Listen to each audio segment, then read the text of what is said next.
Now back to Inside Real Estate. Here's Mike the Realtor.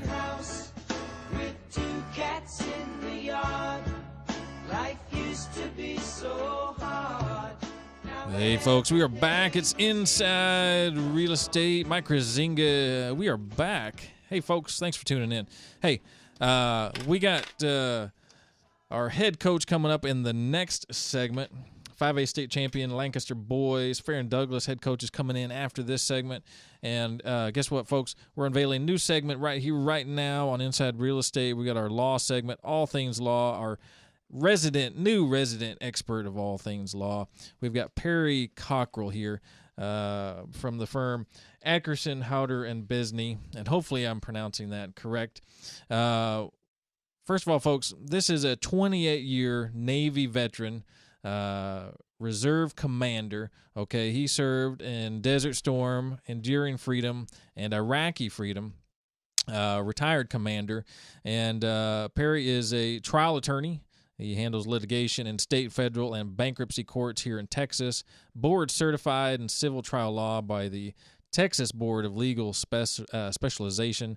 And we're going to get him on in here. Perry, how we doing today? Hey, thanks, Mike, for inviting me. I appreciate being here. Well, we're excited to have you as part of the show. I'm really excited. You know, we need an attorney's opinion on so many things that we talk about. There's so many things out there that, you know, we really need that perspective.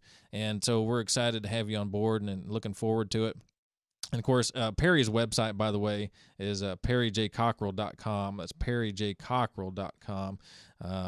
So let's get into a little bit of your background and kind of what you handle and talk about what, you know, if the folks need, you know, attorney help out there and what you handle. And then we'll kind of get into some topics that we were going to talk about. Certainly. Well, I have lots of real estate cases that involve creditors' rights. They involve mechanics liens. They involve sales of real estate. They involve boundary disputes. They involve landlords with cellular tower disputes in case you have that situation.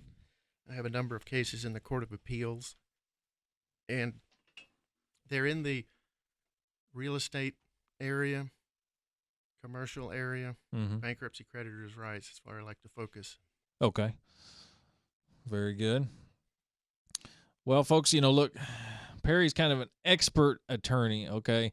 Heavy duty court action. This is your guy.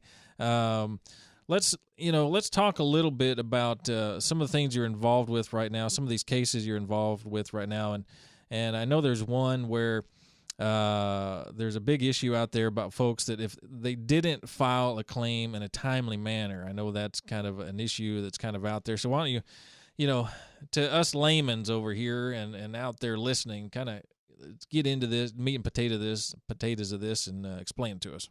All right. What I brought, these are not my cases. These are cases of, I think, high-profile cases that are in the Texas Supreme Court and courts of appeals. Two of them are headed to the Texas Supreme Court. So I'm not talking about any of my specific cases. And I picked three because I believe they're really important. Okay. And what these three cases have in common is that these parties had rights and they had remedies, but they failed to bring these remedies within 4 years of the closing date. And the closing date is an operative time period for people who involve a sale of real estate or if they're involving securing a home equity lien on their property, things of that nature. Okay. And so when you close on something and, you know, we're talking about a piece of real estate transaction, we're looking at, you got to do it within 4 years. If there's an issue, you've got to get out there and deal with it, you know, basically right when you find out, right? Within 4 years of the closing date. And that's a key date in these cases. Okay. The reason I picked these two is the first one was from the Supreme Court decided last year, and it was the sale of a real estate where the seller intended to retain the mineral rights. You know, there's a lot of oil and gas in the Metroplex area. Absolutely. They went to the closing, and they actually transferred the entire estate that they own, which included the mineral. Although they continued to be paid the what they call shut-in royalties or shut-in payments after the sale for the next 2 years. Okay. They began to inquire, and then they finally realized it was a mistake. And by 2011, which is 5 years after the closing, they filed suit to reform this deed that they had signed that was different from what the contract of sale was, which excluded or reserved mineral rights. Okay. Trial court says the suit's barred. The Court of Appeals understands there's a problem. They reverse.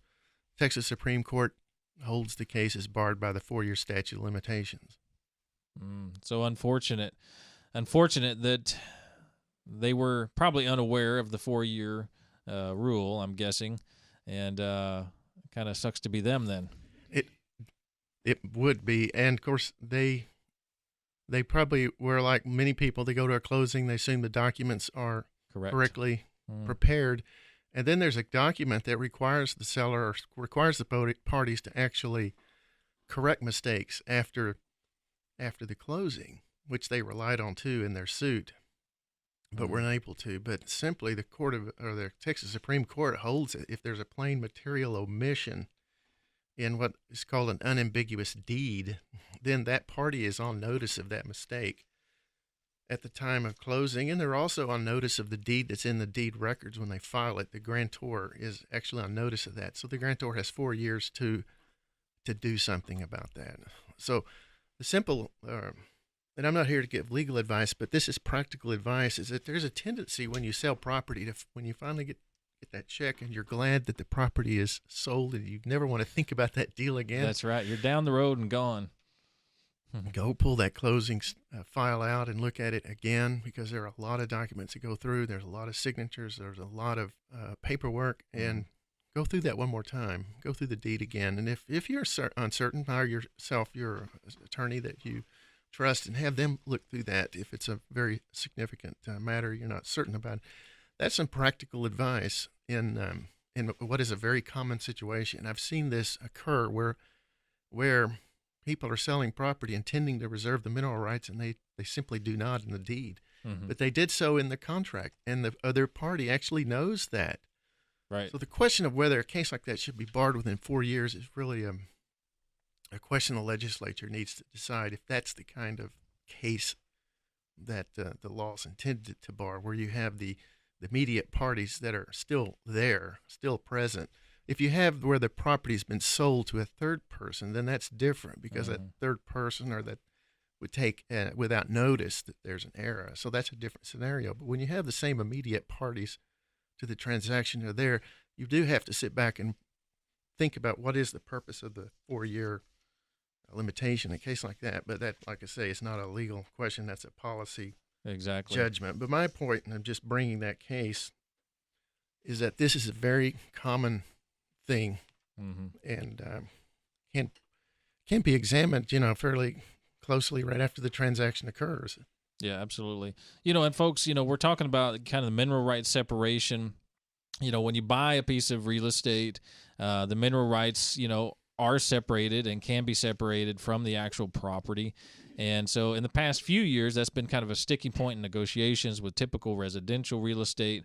Although, the benefit to a residential lot is not a big deal as far as mineral rights royalties.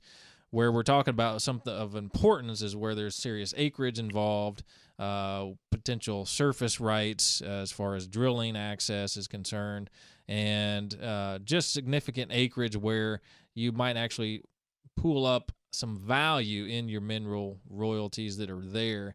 And so that's when you need to be, really worried about, whether you want to retain those mineral rights, whereas a lot of landowners want to retain those mineral rights. It's a good thing to do that because you might have some financial benefit down the line. But if you do not reserve them, whatever you did own will be transferred on. And again, sometimes as a property owner, you may or may not even know how much of the mineral estate you do own. An original landowner going way back in time may have been that 100% owner, and as time moved forward, they sold it, but retained a piece of it. They might have retained 25%, 50% of it. Who knows? You kind of need a landman to look into that, or an attorney to look into that sort of thing for you. A title company can't always find that.